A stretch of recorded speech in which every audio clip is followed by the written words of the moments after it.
Afternoon, everyone, and we are continuing with our face-to-face, one-on-one conversations with the candidates. And here with me today is a candidate for congressional delegate, former Speaker Judi Won Pat. Speaker, welcome. Okay, thank you very much. Okay, first to start off, tell us a little bit about your background, your experience. Thank you. I am an educator by profession. I started out teaching, became a guidance counselor and a school administrator. And after I've retired from the Department of Education, then I ventured into the legislature and ran for the legislature, and I served 9 terms. And 5 of those 9 terms then as the first elected female speaker. I'm also, I know people always criticize me about this, why you never talk about your family. And so I will now. My father is Antonio Borja Won Pat, the former delegate, the first delegate actually for Guam. And my mother is Ana Salas Paris, and my mother is the entrepreneur, while my father was the public servant. There are 8 of us, and I'm the youngest girl of that 8. Tell us now about what qualifications do you bring to the job specifically? Well, I think the 25 years of being in education, also the 18 years as a member of the legislature.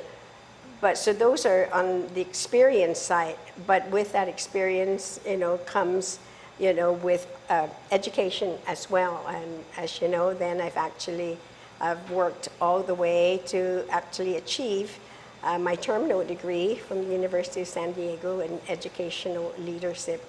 So it's a combination of not just my experience, but also my education. But I think what that does, the character in which I've conducted myself always has been to collaborate with people, to work with people, to build relationships, to listen, and always try to find some solution. I'm a hardworking person, and my philosophy is always to be fair, to be firm, and to be consistent. And I use that not just when I was in the school system. It was something that I used also with, my family, my children. And when I was in the legislature, it's the same way, because it's so important that, as a politician, is that you don't vacillate when you make decisions. That's why I say to be consistent, in terms of things that I've said, positions that I've taken, and even how, I voted. So you've had a long, distinguished career in politics as a speaker, and you stepped away to go back to your first love, which was education. So why are you running again? Well, I thought at first when I did step out, and I stepped out for 6 years, and I ventured into the private sector and opened a business with my daughter, so I'm a small businesswoman, and I also went to the other nonprofit organizations and assisted there, and was the CEO at Guam Academy Charter School. And when I accomplished everything there, then I decided, well, I'm going to step back, take care of my grandson, take care and help out in the business. Then there's all the decisions and things happening that's for Guam, but we're not really having a say-so. Meaning we're not sitting at the table. And there's so many. And 2 main things that really stand out the most. One is the Compact Impact negotiation, where we've asked to become an observer at least, and the State Department refused. The members in the region said yes. The other is the geopolitical tension that's going on around here with North Korea, China, of course, wanting to take over Taiwan. And so this geopolitical tension, the whole focus now is on, the military buildup. And I don't think anyone is going to say that, we don't want the military here, especially at a time like this. It's critical, yes, for the military's presence here as well. Not so much only in terms of us being burdened to carry, the burden of national security. But I think what's also important here is that, and as you know, you've lived here all your life, is we have this Chamorro a saying in our culture called Inafat Mauli. And what that basically means is that, when somebody is going to come into your community, they want the community to embrace them, to take them in, so they in turn must then also give back to the community. That's what Inafat Maulik is. That's what a partnership is. It's not only one's going to take and the other one is going to give. And that's what I think it's really very important, that these decisions that are being made for Guam, that we have a voice in it, that we take what the people want to Washington to kind of reframe, the discussion, and to remind them that, you're in Guam, we're going to be, supporting the military, we're going to be carrying, this burden, but at the same time, I like for the military to ensure that, one, we'll be able to secure our families, in all aspects, not just when I say secure, the security part of, safety, but more in terms of responding to the needs of our community. We want also to have them to secure our economy, because we know that, yes, we do rely on two forms of monies being, coming into Guam, which is tourism and the military. But we want to be able to grow our economy here in Guam, to diversify our economy as well. And then the last is protecting our environment. We have only one aquifer. And this was something that we brought up many times, because we all know that the aquifer is primarily in the north. We know too that a lot of the military activity is up north. And we just want to make sure that our aquifer is protected from any toxic chemicals in it, because it is our livelihood. Yeah. As you know, of course, the delegate from Guam is a non-voting position, although you can take action within the committee. So the committee assignment is very important. What two committees would you want to be on should you get elected, and why? Thank you, and that's a very good question, especially for Guam, really, and the territories. And the two committees in particular, at least from the very beginning when my father was in, and many of the delegates also have followed suit, is one to be in the Armed Services Committee, primarily because we have, two large bases in Guam. There's a large military activity here, and it's critical to be there for several reasons. I'll explain to you later what are some of the things that I like to see in the Armed Services Committee, and more in the NDAA. The second committee is the Committee on Natural Resources, because that committee has oversight over all the territories. And in addition to that, they actually do review the compact impact when it actually makes it to Congress after the negotiation is done. Yeah. You mentioned compact of impact, and of course, we welcome our brothers and sisters from the other islands, but we've always believed, the government here has always believed, that Guam has been shortchanged in terms of compact impact. I think it's $30 million currently, which is divided between several different areas. How would you approach that? What would be your strategy to try and get a more equitable compensation from the federal government for compact impact? That's an excellent question, because 3 weeks ago I was in DC, and I met, of course, with the chairman, for natural resources. And one of the things he said that's so important, and encouraged me that, of course, if I make it into Congress, to please be a part of that, committee. And the one thing that I loved and I walked away with is that he said he really wants to see equity, for the territories. So exactly that. So there are several things that, I know we can't be part of the negotiation. I know that we can't even be there on an observer status. But most definitely, that compact agreement would end up in Congress.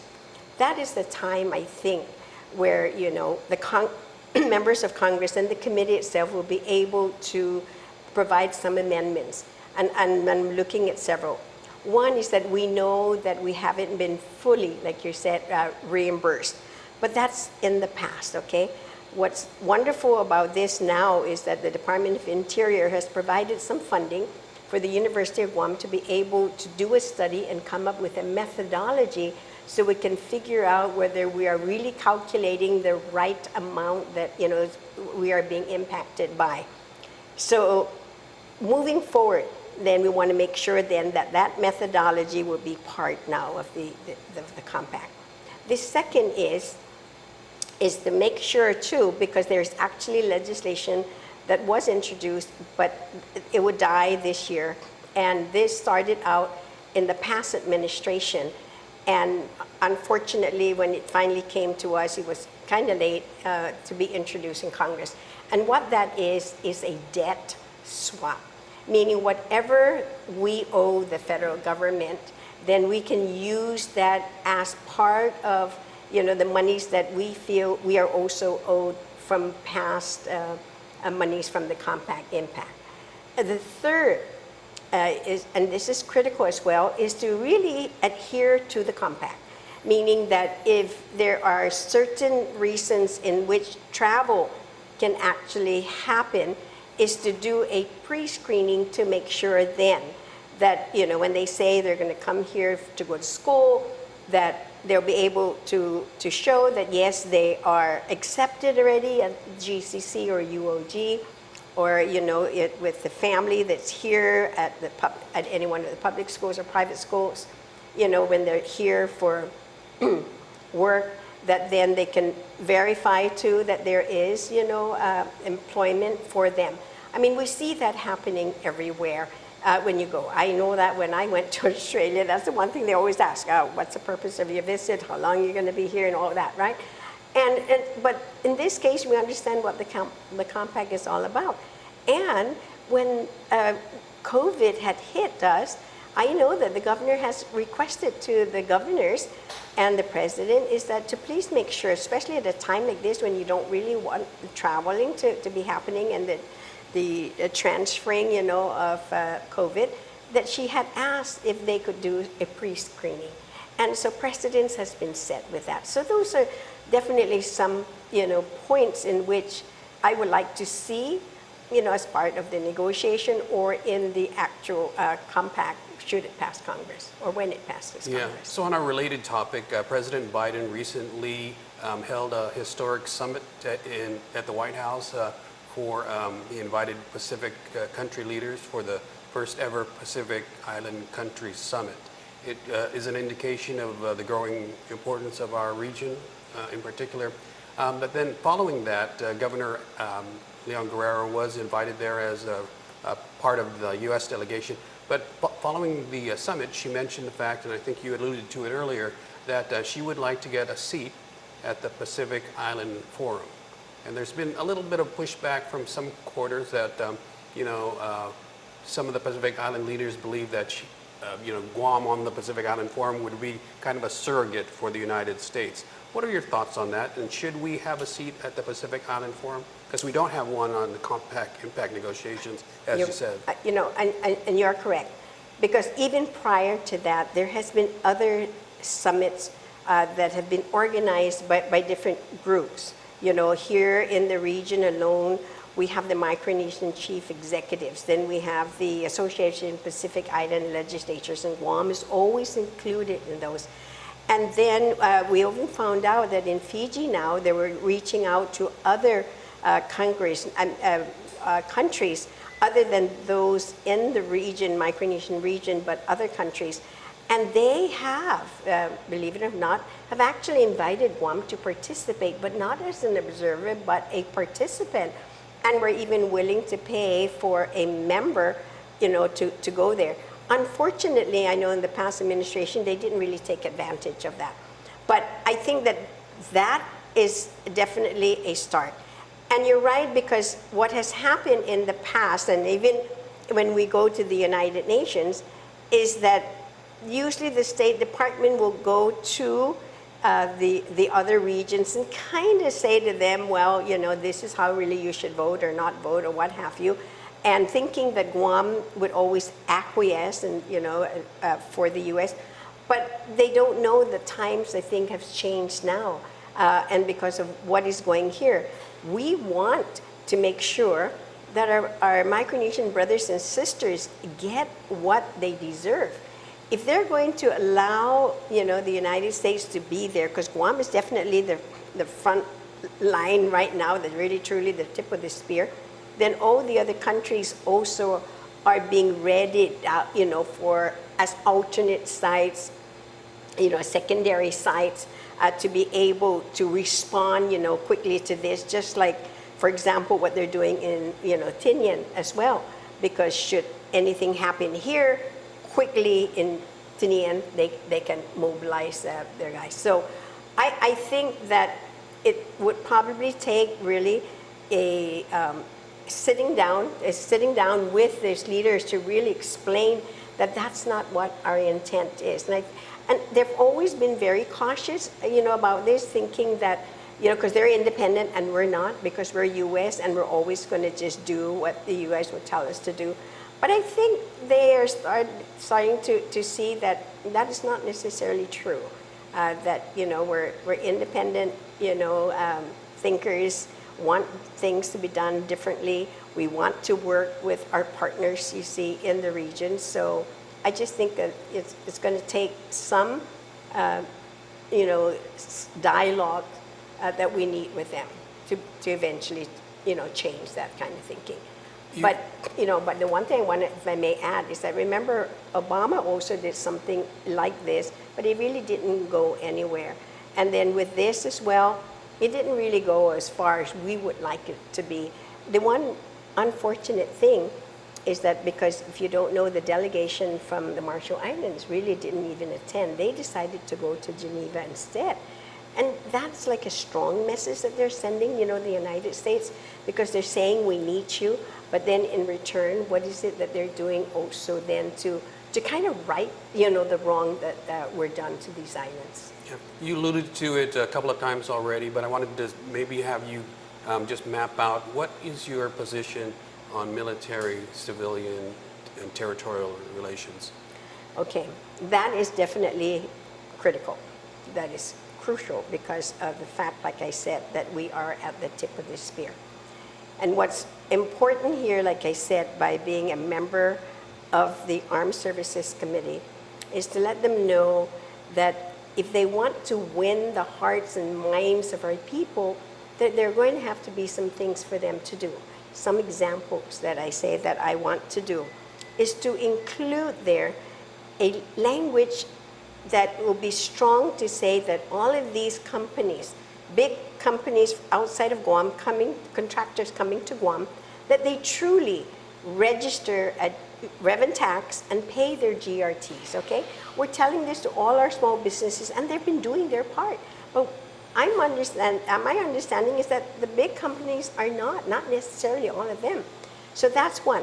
The second also that I think is important that they demonstrate and really support the community is that, allow for these H-2B workers not just to be there and work on the base, but to really allow them to be out in the community so they can help to build our community, like for example, to build homes, to renovate homes, to build apartments, because it's definitely impacting on us negatively. We can't even do anything because all of the workers are in there. The third is we want them to train a lot of our local laborers, and the reason for that is because then we'll be able to build capacity. We want our people to be able, we've been always pushing this. They're saying to us, we need more workers. Well, okay, how can we get workers if there's no funding to be provided then to train these individuals? So that's what I like to see. And the other is preferential, treatment for our local businesses, our small businesses, make them give them the priority. So the benefit, yes, is that, these contractors have jobs, but then we want other jobs as well out in the community, so our people will benefit. So there's just, 4 things that I mentioned that I think that should be part of our partnership, with the military, because it's going to be great for the military. And I think is going to even be greater for our community outside, because now then we are responding to the needs of our local community. So we've talked mostly about these big issues, which are important. But as you probably know from being around your dad when he was in office, that a lot of the delegates' work is constituent work. And one of the biggest groups that are in need here on Guam is the veterans. Can you tell me a little bit about your strategy of how you would address that sort of constituent work? Yes, I mean, constituent work is really critical to the congressional office, and that's why they have a district office. And a district office is because the people who live here will be able to have access to the delegate's office. And there will be that communication on a daily basis. So some of the things that I will require is that there will be this daily report of constituents who come in and what their needs are, so that then we in DC will be able to reach out to the departments and agencies who would have oversight or may be able to have the staff navigate these issues. The biggest yes is veterans. And I pledge that in the delegate's office, the district office, that there will be a veteran hired in the office to navigate all veteran issues. What I also would like to be able to do, because many of our constituents have moved off island, they moved to the Philippines, because we're finding out that it's so much easier to process even their applications and their forms and for them to see doctors. We have members also, veterans who are throughout FSM, in Palau. We have veterans in CNMI, and we have veterans here.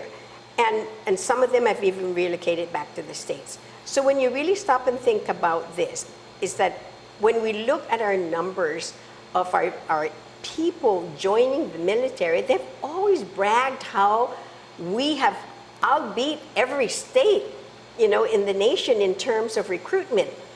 So then when you take that number, then that means, after so many years, there are going to be that many veterans as well. So this idea to say that we can't have a veterans regional office here is hogwash, because we have the highest, in recruitment. So therefore we have the highest, and also in terms of, what are the number of veterans. So by having that office here, rather than Hawaii or other states making the decision for veterans whether they should go, whether they should be treated, whether they need to go elsewhere to find their records, it should all be done here. They don't have to spend their money to travel there and then, get the results, and then they fly back in a day or two. That's exactly what happened to a friend of mine. He flew there. He wasn't even there more than 2 days. And I thought he was going to be there longer. It was to get the go from them to say, okay, yes, now you can be seen. That shouldn't happen, because it's a burden to them financially, it's a burden to them socially and emotionally to travel that far and not have family members over there, when everything could be done here for them. And I'd like to really solve this once and for all. All right, Madam Speaker, we've got about a couple of minutes left. I want you to look straight into that camera and tell the people why they should vote for you. Thank you very much. I'm Judi Won Pat, yes, and I'm running for the position of delegate to the U.S. Congress.